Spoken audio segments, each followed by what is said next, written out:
Chapter 25, The Worst Manager in America.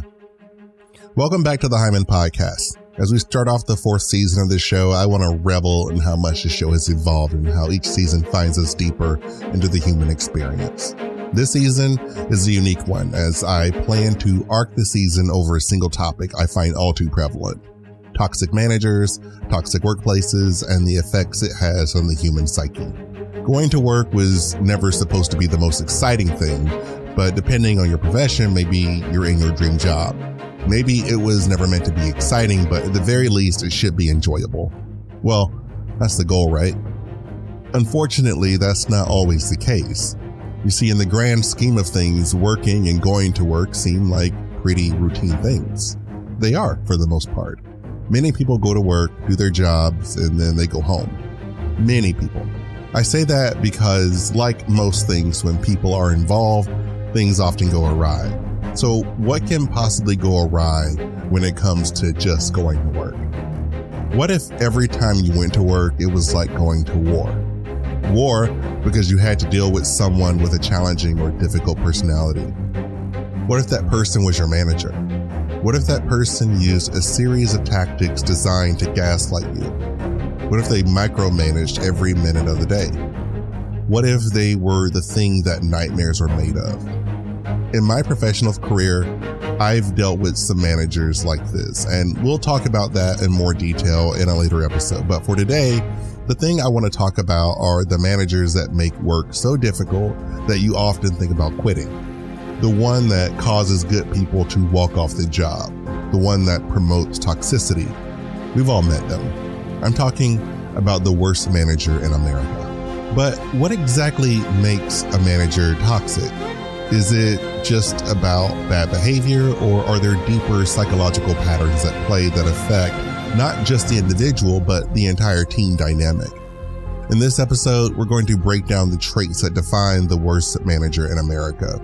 By the end of today's conversation, you'll not only know how to identify these traits, but also understand the far-reaching consequences of working under toxic leadership. Plus, we'll explore practical strategies that you can use to protect yourself and even navigate such environments. Have you ever questioned whether your workplace struggles are normal or if you're trapped in a toxic work culture? Well, you're in the right place. Let's get into it. From the Hyman brand, I'm JD Hyman. As a Black man living here in America, I am living proof that while all men were created equal, not all men are equal. We're here to dig into the American political system, explore and unearth experiences from the human condition, and be a catalyst for some hard conversations that need to be had. No matter what brought you here, I'm glad you came. Once again, my name is JD, and this is the Hyman Podcast. Part 1, Anatomy of a Control Freak. At the onset of every working relationship, there is an interview. And during the interview, what usually happens is the prospective employee is asked a series of questions. These questions are usually designed to ensure that the employee is a good fit for the company.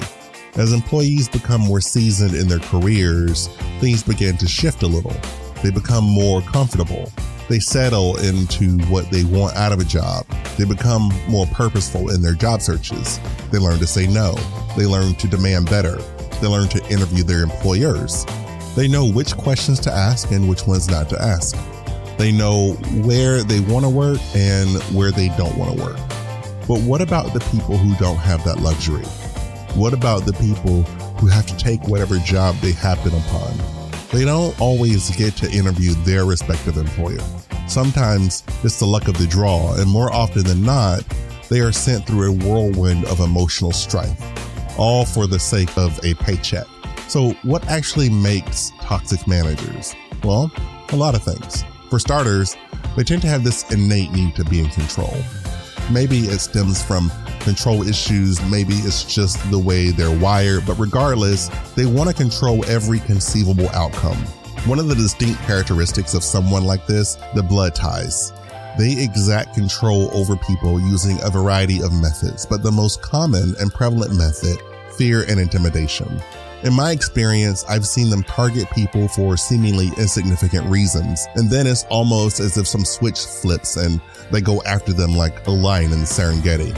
Sometimes it's not so overt. Sometimes they nitpick, almost like plucking a person's eyebrows one by one until there's nothing left. They do this. They tend to pick apart the whole person. One thing I notice is that they don't tend to recognize the whole person. They only recognize the parts they need. And once they've used up the entire person, they spit whatever's left of them out into the wild like carrion. I know this feeling all too well. I've seen it happen more times than I care to think about. And quite frankly, the more I saw it, the more I wish I had done something about it. But that's what this is. That's one of the reasons I made this podcast, to give voice to the voiceless, to shine a light on all the wrongs in the world. The story I plan to share with you over the course of this podcast is deeply personal, and it's a story that demands to be told. But in order for you to appreciate that story, there are other things I must share. I want to get this right, so I went out and sought the help of experts. And rather than just listening to me and some recitation of the facts, I want you to hear directly from them, and so they'll appear in upcoming episodes. But that notwithstanding, I'm not going to hold anything back. And while my own story is in a later episode, it's a big enough part of my life that I can share things that are relevant to the topic at hand, the anatomy of a control freak. Remember, they want to have control over everything. They want to control the lives of the people that work for them down to the penny. And what exactly do I mean by that? In my previous job, I was responsible for building the budget, but the work of building the budget was an iterative process, meaning there were lots of back and forth. I had to work with the hospital administrator because after all, it was she who would be held to the fire if things went off the rails. Part of the budget building process involved building out salaries for the upcoming year. And how did we do this? Well, we just took the current salaries and made any cost of living adjustments and any market adjustments that we foresaw or needed to consider. In fact, part of the process was sending corporate a list of volatile positions, and they would get to work on researching salaries. And then they would send me their research so I knew exactly how much money to budget for each position. Example, if the current rate of pay for a cook was $15 per hour, and compensation research showed that cooks in this market were making closer to $18 an hour, then I had the latitude of raising the salaries for those positions to $18 an hour in order to make those positions competitive. In such a case, I wouldn't have to worry about turnover with cooks because I knew I was paying them competitively. So I would budget those positions for $18 an hour, and then once the budget was approved, we would submit a request to corporate in compensation to raise those rates for those employees. And just like that, we built loyalty with our employees. But that isn't what would happen. The administrator would, of course, tell me to budget those rates, but she wouldn't actually raise their rates because now she had a cushion in her budget. I questioned this practice with her and her assistant facility administrator. And you know what they said?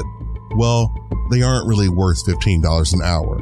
And they laughed about it. They actually laughed about the worth of employees because in their mind, they could always bring in more people for the same pay. And as long as they had a body in the building, that's all that mattered to them. Even after I was promoted, the position I vacated was filled for almost $10,000 less than what I was making when I was in that position, even though we'd budgeted for a much higher rate. But she sleeps just fine at night, so I guess that's actually, I take that back. I specifically remember her telling me she had a hard time sleeping, so go figure. And for the positions that she can't fill as easily, well, when they find higher paying jobs and tell her that they're going to quit, she'll just increase their wage just enough that she can squeeze them right back under her thumb. The thing to remember is that horrible people tend to do horrible things, and most of the time, they don't even realize how horrible they actually are. Like purposefully not filling key positions because she can save money. Meanwhile, the staff are drowning because they don't have the help they need. Or denigrating her corporate colleagues because deep down she's afraid that they'll uncover all the secrets she's hid in the night. Or lying to her corporate colleagues or bosses or auditors or state officials or really anybody like it was second nature. But not to worry, we'll get to all of that and more later on this season. So we'll be back right after this break. Part 2, the manager you love to hate. Let's take a moment to step back and think about what happens when toxic leadership isn't just a trait of one person, but becomes woven into the very fabric of a workplace. You can almost picture it like a virus. It doesn't just stay in one corner, it spreads. The entire culture shifts. The entire vibe of the office feels heavy, suffocated, and negative. But what exactly is happening on the ground level when this kind of toxicity takes over? More than likely, team morale is non-existent. You can't keep a team motivated when you're too busy keeping them down. And when morale is gone, that typically means people check out. At least that's what happened to me. I remember the moment it happened. I remembered sitting at home thinking, there has to be better. Anything has to be better than this. Years ago, I made a promise to myself. When it came to working at jobs, if I ever woke up one day and decided that I was dreading going into work, then I was going to stop working there. No job is worth your sanity. No job is worth your mental well-being. True, there were other avenues I had yet to explore. I could have gone as far as filing a lawsuit. Knowing the current climate, I'm sure I could have easily won a lawsuit for having been forced to tolerate that kind of tyranny. But to me, it just wasn't worth the trouble. She wasn't worth the trouble. So I bided my time, and when the opportunity presented itself, I ran for the exit.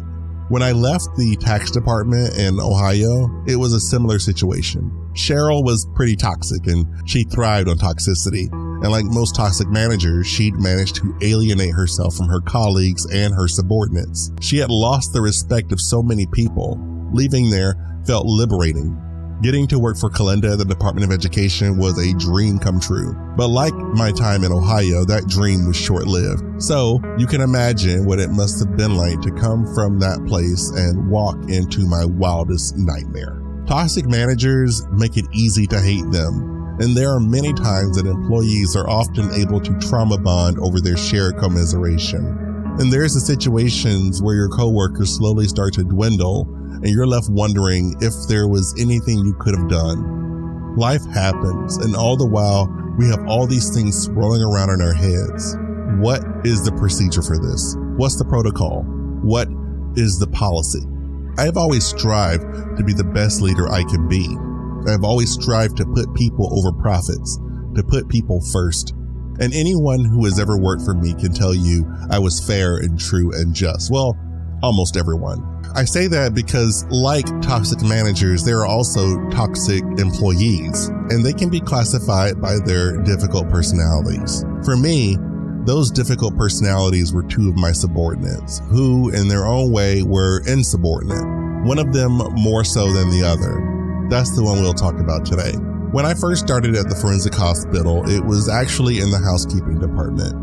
I had just moved to South Carolina, and in a way, I took the job because I wasn't picky and because I knew it wasn't going to be long term. One day, I was sent to the administration wing to get batteries for one of the battery-operated paper towel dispensers. Since this is a forensic hospital, things like batteries were highly regulated.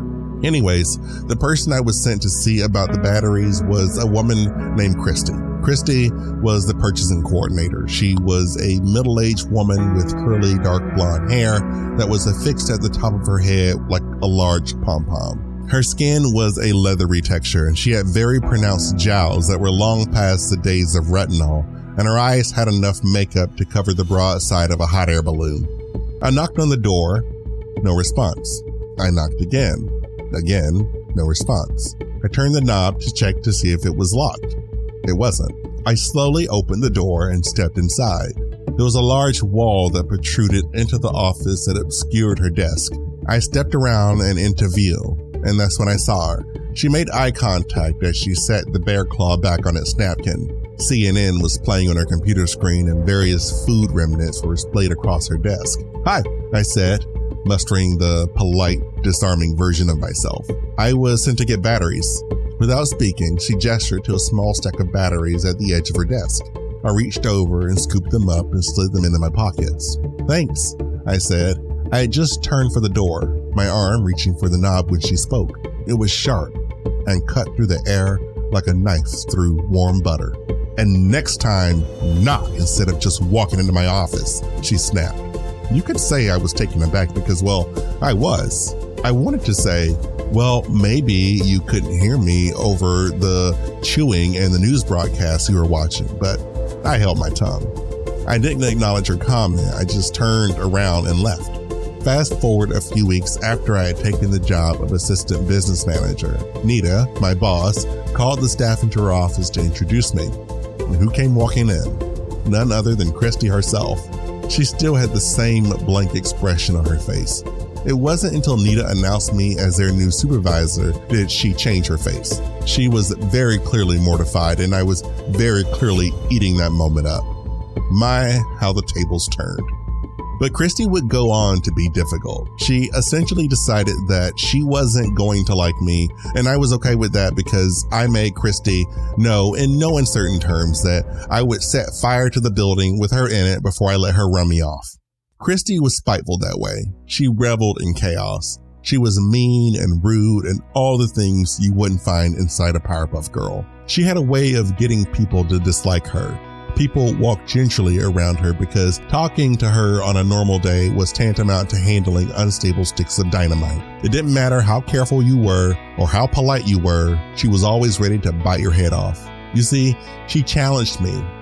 I could have let her attitude get the best of me, but I didn't. I always stopped and questioned myself. How best to handle any situation requires you to stop and think. And I credit Nita for that.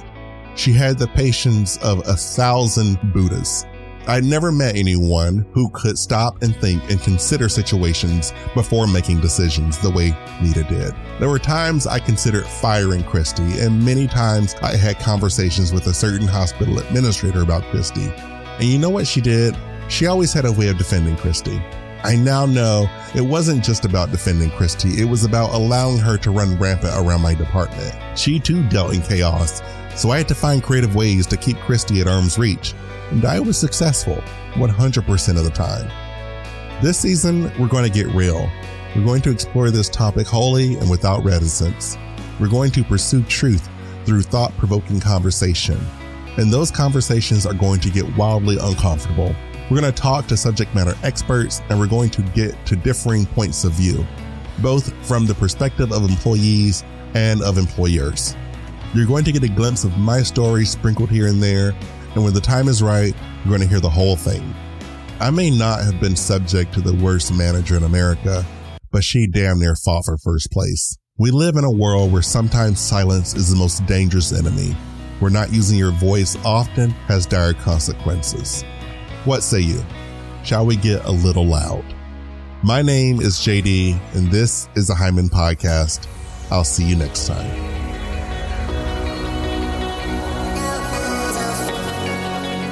This episode of the Hyman Podcast was written, directed, and produced by myself, JD Hyman. Additional research and story development by Whitney Hall, Sherith Guest, and Mary Louise Layton. Kevin Aki developed our branding with additional graphic design by Grant Furness. Jim Yosef produced and mixed our theme song, Canary, with additional music licensed by Epidemic Sound. This episode of the Hyman Podcast was produced in conjunction with the Press Play Podcast Network. Chase Smith serves as CEO. I oversee operations. Brooks May is a Chief Creative Officer. Danny Edgington is head of sales, and Michael Sayos is Chief Sound Engineer. To learn more about the network, sponsorships, guest appearances, or if you're interested in launching your own podcast on our network, visit us on the web at www.pressplaypodcast.com. To learn more about this podcast, our mission and vision, as well as your sponsors, please visit us on the web at www.jdhyman.com.